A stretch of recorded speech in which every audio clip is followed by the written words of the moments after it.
For the properly prepared explorer, winter is a spectacular time at Crater Lake National Park. There's abundant opportunities for winter recreation for varied skill levels and varied experiences. Come on up to Crater Lake. It's a beautiful place to enjoy the winter.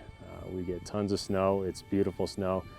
But realize it is a national park and it is a wilderness area. So when you come up here, be prepared.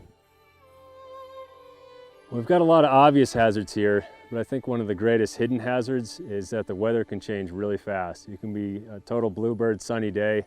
Next thing you know, the clouds will roll in, reduce visibility to almost nothing. You'll get driving snow, blasting wind, and it can create a whiteout, and that's really dangerous to be out in, especially with the edge of the caldera right here.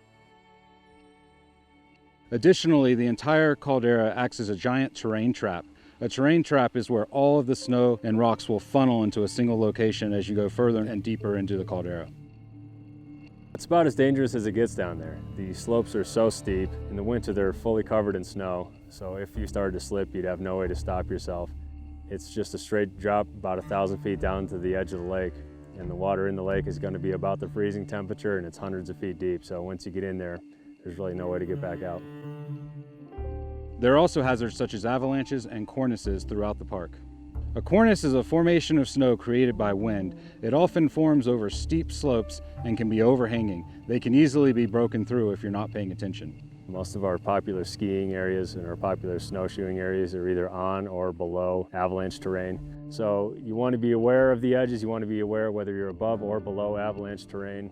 It's incredibly hazardous, and we do get avalanches all the time here. Crater Lake Rangers and Ski Patrol members do perform backcountry winter rescues. We're all trained as medical providers and for search and rescue. So if you're out just a short distance on the trail, we might be able to get to you pretty quick. But if for some reason you go over the edge and you get injured, we're gonna have to assemble a technical rescue team, and it could be a long time before we get down there to get you out. You really need to be prepared to be self-sufficient, and if you get into a bad situation, you really need to know how to rescue yourself. Well, if you know you're gonna come up here for the winter time, either to snowshoe or just to come up and visit, a few things you really want to do is you want to check the weather beforehand, figure out what the conditions are expected to be up here. You also want to look at our webcams and see what the current conditions are, what the snowpack looks like.